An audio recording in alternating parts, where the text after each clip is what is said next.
Yo, what's up? After the brain dead news from yesterday, we got some nice stuff today. And it's the update that was announced 3 weeks ago. And it finally came with a bunch of nice, fancy improvements. Nothing too great, but still they add up. And there's some really nice and long-awaited changes. First of all, half of it is not that important. I'll quickly go over them and only focus on the important stuff. First of all, some reload animation fixes, alright. Nothing too great, but still important. If you buy stuff, especially premium squads, you can expect some bugless product. Yeah, premium stuff shouldn't be bugged. So yeah, that makes sense that this got fixed. Then, one important new feature, now you're not forced to fill up your army lineup anymore. Meaning, if you have your lineup here, with however many squads you have there, you can just remove a bunch of them. And now you can leave it like this, and you're not forced to fill it up anymore. This is especially useful for newer players who possibly only played one nation and after playing a couple weeks or months acquired a bunch of event squads, and now these event squads are pushed into their lineups, forcing you sometimes to play a higher BR than you actually want. This happened, for example, a couple months ago for everyone who was playing the event that gave you the Soviet NKVD Thompson squad, which was great, but the problem with that squad was it forced you into BR5. And if you never played Soviets before and you had some open slots, yeah, exactly, you basically couldn't play low BR Soviets. So yeah, this was a problem, but this problem is elegantly solved now. And yeah, also anything that forces you in a game is bad game design. You want maximum freedom. As usual, anything that restricts freedom is bad. So yeah, this is a good and very welcome change. I originally thought it means that you can use squads from your reserve and then just remove everyone where you want. So you just remove all the soldiers here, meaning I don't have to have 4 soldiers in the squad anymore. So I can sell them, which would be good, but nope, that doesn't work. It literally still forces you to do it. So yeah, I guess with enough demanding and Darkflow being less often drunk, we will sometimes in the future also get this improvement, because this is very much needed. No one wants to waste dozens of soldiers per nation in his unused squads, because it would give everyone a couple 10,000. At least a couple, and maybe 100,000 silver. Alright, after that, we get upgrades for radio soldiers. Now, this is quite good, because if you look at your radio squads, let's say you're playing the Americans. First of all, where do you find your radio squads? Well, you just go through your weapons, and then you will inevitably see some of these what these squads are. This is an engineer squad and radio squad. Well, there's definitely a radio squad coming earlier. Yep, here we got it. And I know 315th Signal Battalion. If I find this one, obviously using the filter, 315, here it is. With an ugly icon, looks like a pig nose. Also ugly colors, but okay. Now if we go into the red tech tree, ironically enough, not the blue one, because this is the blue perks only refer to this particular squad. Anything else refers to either to the class itself or to weapons. So logically speaking, it's perfectly placed here. We got the expanded capabilities for radio operators, unlocking some of the features that you see here, like supply drops for any radio operator in other squads. So if I have my radio operators in the machine gunner squad, after I unlock this one ability, he will also be able to do the supply drops. Though, or other special bombings. Though, yeah, it requires many people who already unlocked everything to grind those squads again. But a bit of work, but yeah, still, yeah, at least something. Then, damage drop of models improved and so on. Then, customization options improved for the French Guerrilla. I looked at it, literally nothing special. Then frog skin pattern for burgers, also nothing special. I looked at the pants. The problem is you cannot buy matching uniforms for Americans. Yes, this is some absolute high-grade retardation. From this angle, with this lighting, they look almost identical, but if you look like this, yeah, you see, yeah, this is just not only is this a different pattern, it's also a different color scheme. And nope, you won't find perfectly fitting uniforms for this. So it's just stupid. Now you can get this, I guess, is the new pattern. Alright. But yeah, you still can't buy a fitting jacket for him with the same pattern. It just brain dead. It literally, there's no saving for camo in Enlisted. It's just one of the worst aspects of the game. You cannot get good camos. It's even already the best thing in the game, being able to get the Americans some leaves on their helmets. Other nations can't get it, which is just ridiculous. So yeah, okay, so this is not really an improvement. People should demand significant customization improvements, not some fucking pants and jumpsuit, not pants for Americans, jumpsuits for the French, and gloves for Germans. Yeah, come on, this is ridiculous. So we get 3 items. An update gives us 3 items. What the fuck? And it's still not perfectly fitting. So yeah, this is basically nothing. It's actually bad, because if a company releases an improvement, so-called, like this, it means they actually think people will appreciate it. No, motherfuckers, there's nothing to appreciate if you give some ridiculous low quality update like this. Okay, then it gets at least better. Some, well, winter customizations and so on, and bugs with winter camo and summer maps. Well, let's put it this way: if you're playing Germans or Soviets, if you accidentally get winter camo in a summer map, yeah, whatever, I wouldn't call it that much of a problem. There's more of a problem if you get summer customization in winter maps. Yeah, that looks absolutely ridiculous and nonsensical. Because here's the thing, you can use, with some logic, winter clothing in summer. For example, if there's too much sandstorms going on, well, you'd rather have some thick stuff around you than be lightly clothed. And no, armies usually don't have specific gear for that, not at least at World War II.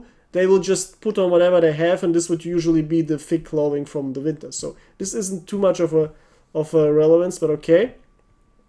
Then, this is one of the best improvements. Implemented a new unique offer variant for squads and weapons. Yeah, let's take a look at this. For example, we want some fancy stuff for the Japanese. This is sadly the fanciest thing you can get, although it barely looks realistic.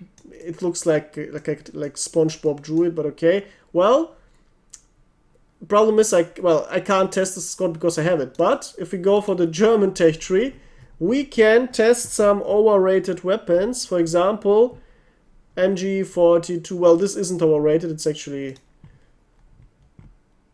Well, no, this is one of the overrated ones, yeah. What you do is, you don't see any testing button here. Neither here. Oh, well, now you find it. You see, you have to click around. Usually, if you click on more detailed, you get a button to try it out. And also here, for this, since it's a special weapon, also here possible. Now, if you click on squad, you'll also go to the same. Now let's try it out. The best thing is, now you can actually see also what the squad contains. By the way, this is a feature that was already there before, but this trying out, for those who don't know, this is mounted, by the way. This is how it would behave without being mounted. Yeah, you see basically no recoil, and you can also see that the engineers are universal engineers, meaning they can build everything, even an HMG. Very nice. So yeah, testing premium squads was already possible before, but now you can test also things like tech tree weapons. For example, let's test the sniper FG42. Yeah, because this one also got a new scope. And you see the scope is quite ugly. It doesn't look as cool as the other one, but it's allegedly more historically accurate. Also, the sides here are different now. Alright, so let's go down. And we see... Alright, yep, we see we can test it. These soldiers that are using these weapons here, by the way, are unperked. So, yeah, there's absolutely no...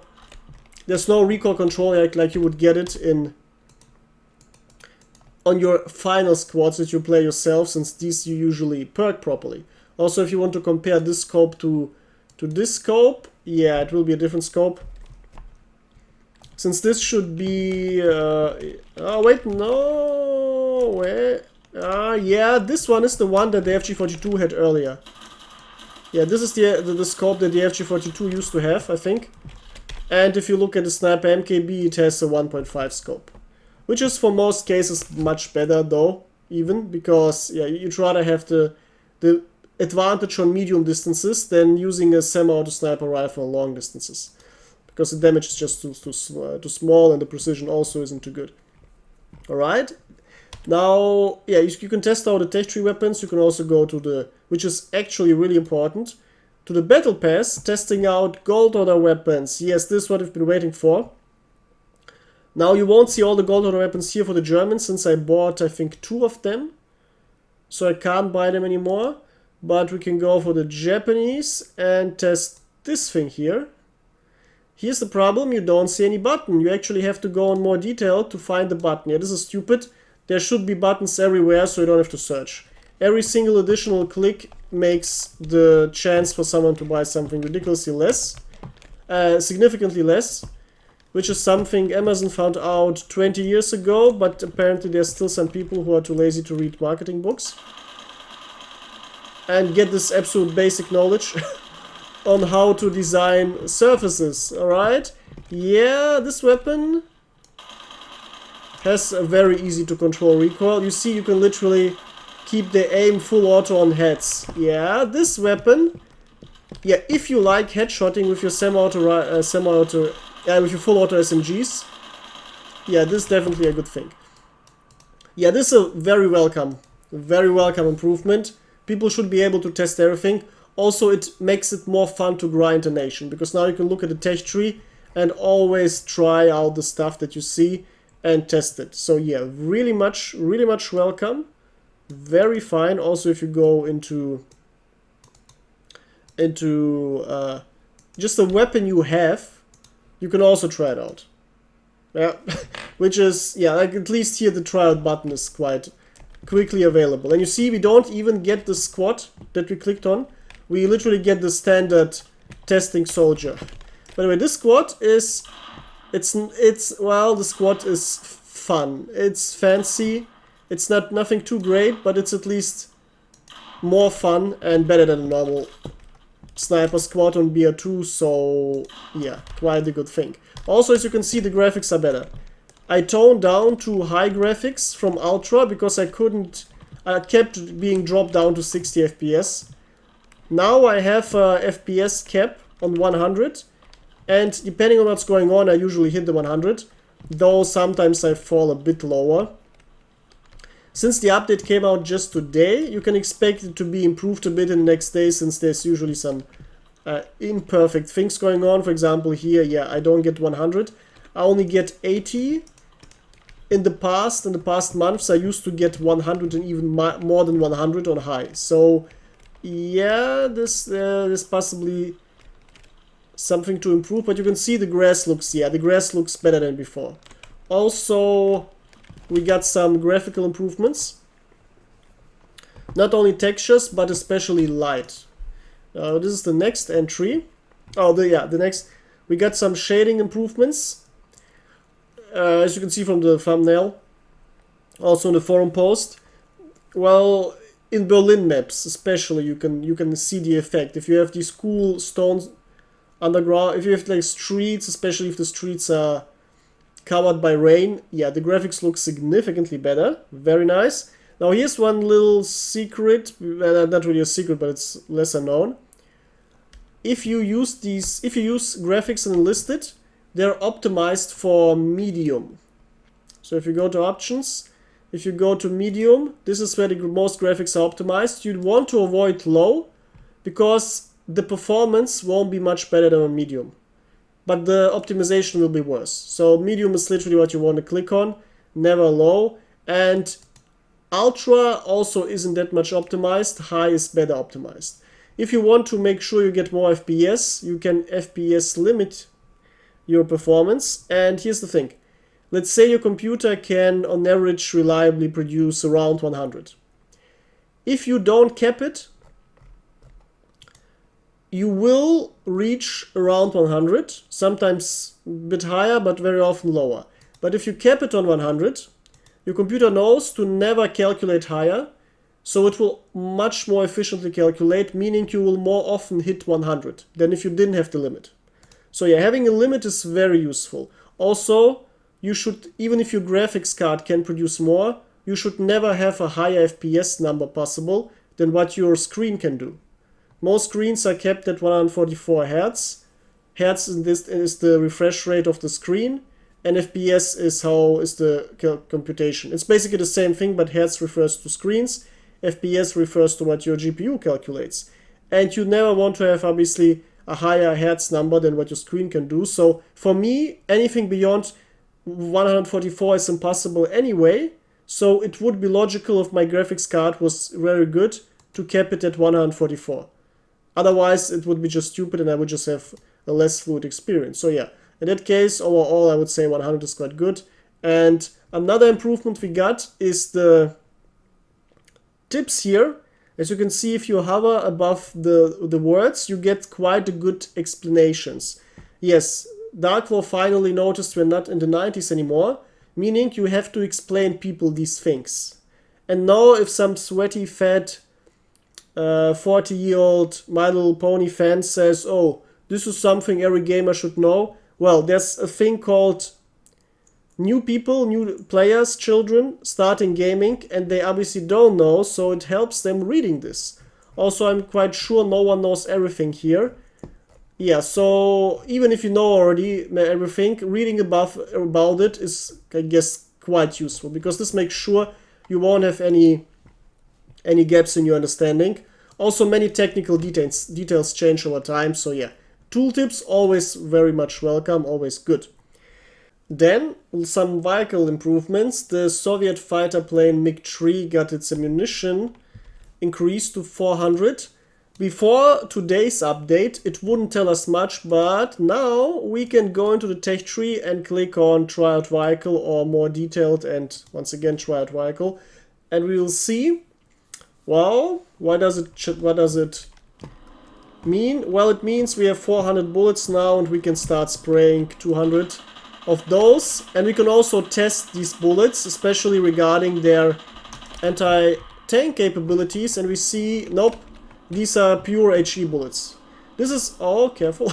This is especially useful if you want to know whether it's useful to grind specific vehicles, especially planes. Because there are many planes that are, for example, hidden in these folders. And if you want to get especially into BR3, this is a BR2 plane here. This, ironically enough, is a BR3 plane hidden within. Now the question is, are you satisfied with the first Stuka and just keep on grinding into the higher tiers? Or just, yeah, try to reach the higher tier planes as fast as possible? Or are you gonna invest the additional grinding time to get this folder done to get to the last Stuka? Yeah, this is something you can, well, you can watch my guides, obviously, because there I save you the time, and here the last Stuka is absolutely worth it. By far the best German attacker plane for low BR, due to its 20mm cannons and insane amount of ammunition. It's just perfect. Yeah, this is something you can test out. You can just test out yourself. Those, as you saw in the testing right now, the practice sessions for vehicles are quite badly designed, and this means very badly designed. For example, here I have to go up just to get a proper altitude. You can't even do dive bombing. Yeah, this is the problem. You can't even do dive bombing. And you can't even just drive instantly up and then down to from the start, from the spawn area, to get it to a proper angle. Yeah, this shows you that the Darkflow people don't play their own game, because no one would design a plane practice mode this way. You literally can't test out your planes properly. Yeah, it's just stupid. Though, as you can see, yep. Yeah, yeah, this Stuka, by the way, is quite slow. You can see you have to go up and then perfectly instantly down, otherwise you're too far away. Well, at least it works with the Stuka because it's so slow, but with other planes it doesn't. Now let's see how good are the cannons. Yep, these cannons though, yeah, these cannons are more effective than the MiG cannons, but we don't see it here, and this is the other problem of the practice mode.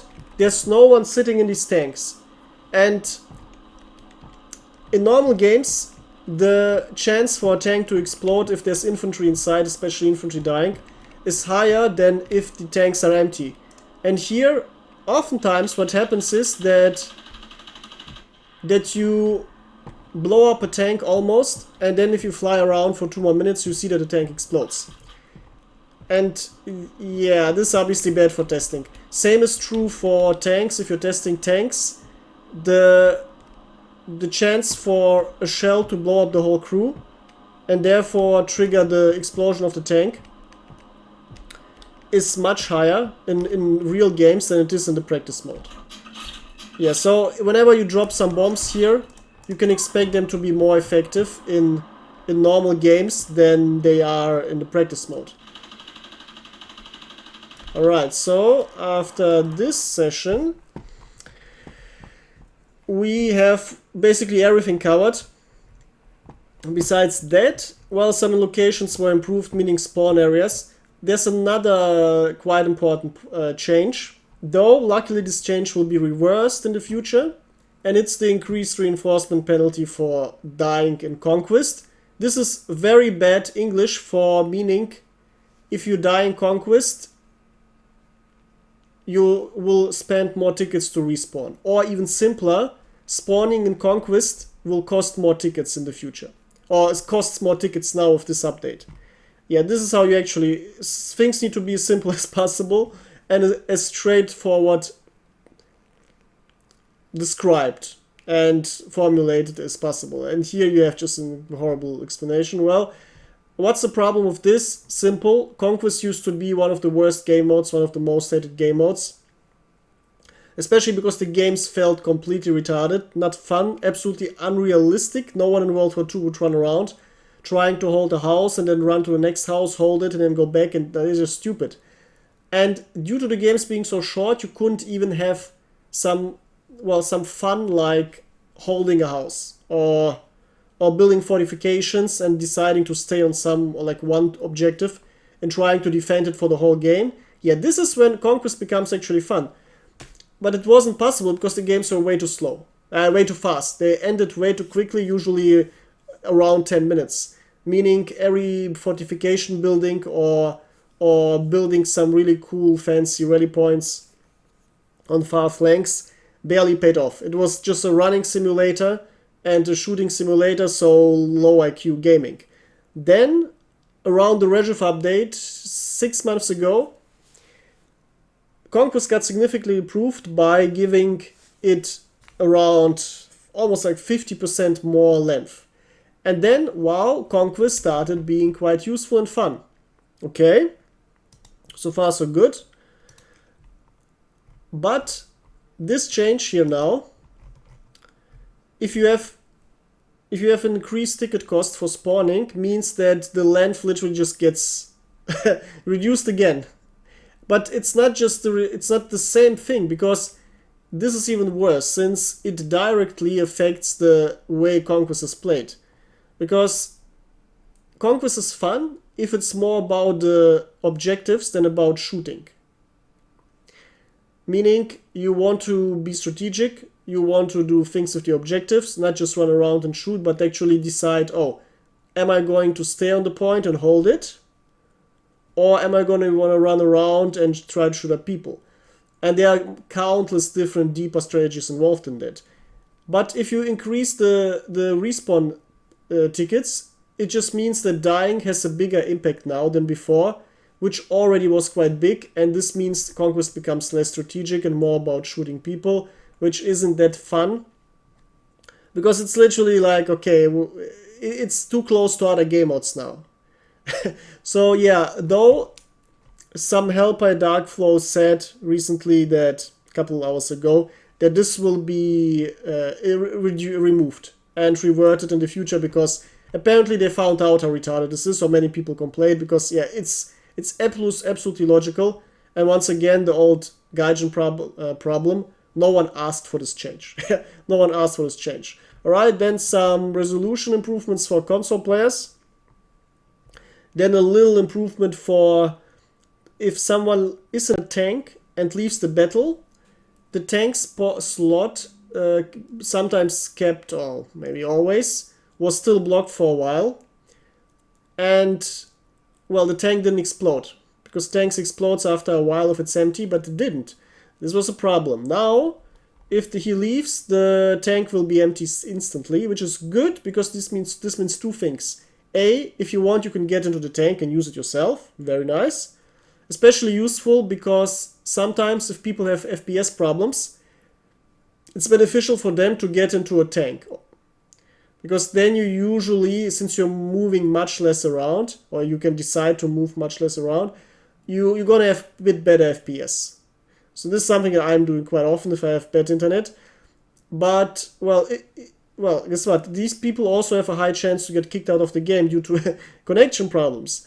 And then it was very bad for the team, but yeah, now people can just jump into their tanks, or they wait for 30 seconds or 1 minute, and the tank explodes automatically.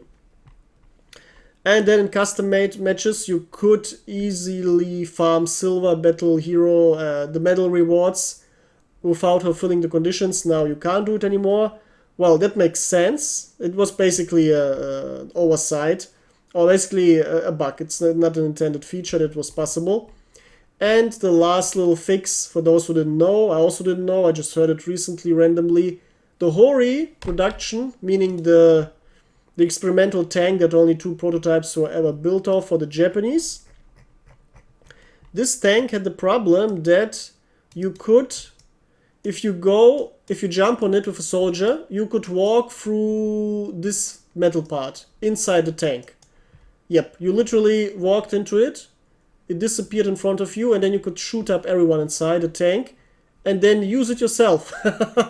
Yeah, that was obviously it was complete nonsense. Yeah, now it's not possible anymore. Yeah, the Hori is bugged anyway. The Hori has so many bugs, it's not even funny. It's one of the most bugged vehicles in the game. Because, yeah, for example, the roof opens up a little bit depending on the angle of your cannon. Then depending on where grenades are exploding to the sides, it either dies or not, though it shouldn't happen. So yeah, there's some bugs involved with this tank. But still overall very fun tank, very strong tank. Also a fun feature is that he's got, which is something I can't see in the tech tree. Yeah, this by the way a problem. Why can't I click on a tank and look at the features? Yeah, this is something the next update should, well, this update should have brought, but this is absolutely something the next update should bring. Being able to look at the detailed information about the tanks, because yeah, obviously it's stupid if we can't look at the tanks. Because I'm afraid I have to, oh my god. Yeah, I guess it's one of the other squads. Because if you want to look at the stats of the tanks, yeah, you have to unlock the tank, and then you're able to look at the ammo stats. Because this is obviously extremely important to know how strong a tank is where. Also X-rays, because here you can see 2 people in the front with gears. Meaning, if a shell explodes here, well, the gears die, but the transmission dies, but the engine likely survives, and most importantly, all your ammunition survives, and your main crew survives. So shooting the Hori here is absolutely useless even if you penetrate. But even if you penetrate, you have this big metal plate, and then the engine absorbs all the damage. And then the engine dies, still doesn't matter. You can still shoot. And then you have another plate. So this is very intelligently designed. And if you go back to the armor, you see, yeah, Here you have insanely thick protection, and here you have an angled area, and even if you shoot into this underhull, there's still no effect. Something like this is absolutely important. It's absolutely crucial information, especially if you want to grind, especially if you want to know which tanks are useful, for example, for the Soviets. Very important question. Which tanks do you want to play? I like the T-34 series, or the tank destroyer, or IS-1, or IS-2, or this IS-2. Well, something like this. Absolutely crucial to know, but you can't in the texture right now. So it is something that needs an improvement too. Alright, that's it. Now you know everything about this new update. Yeah, it's a little bit not much, but it's at least something. And I think we're gonna get something bigger in mid-December, around shortly before Christmas, because last year we also got something, and the year before I think too. Obviously, the game needs hype. The game needs hype during Christmas, so I expect something good to come out. And exciting spoilers to come out. Alright, that's it. Let me know what you think and how your experiences were so far with this mini update. And until soon, goodbye.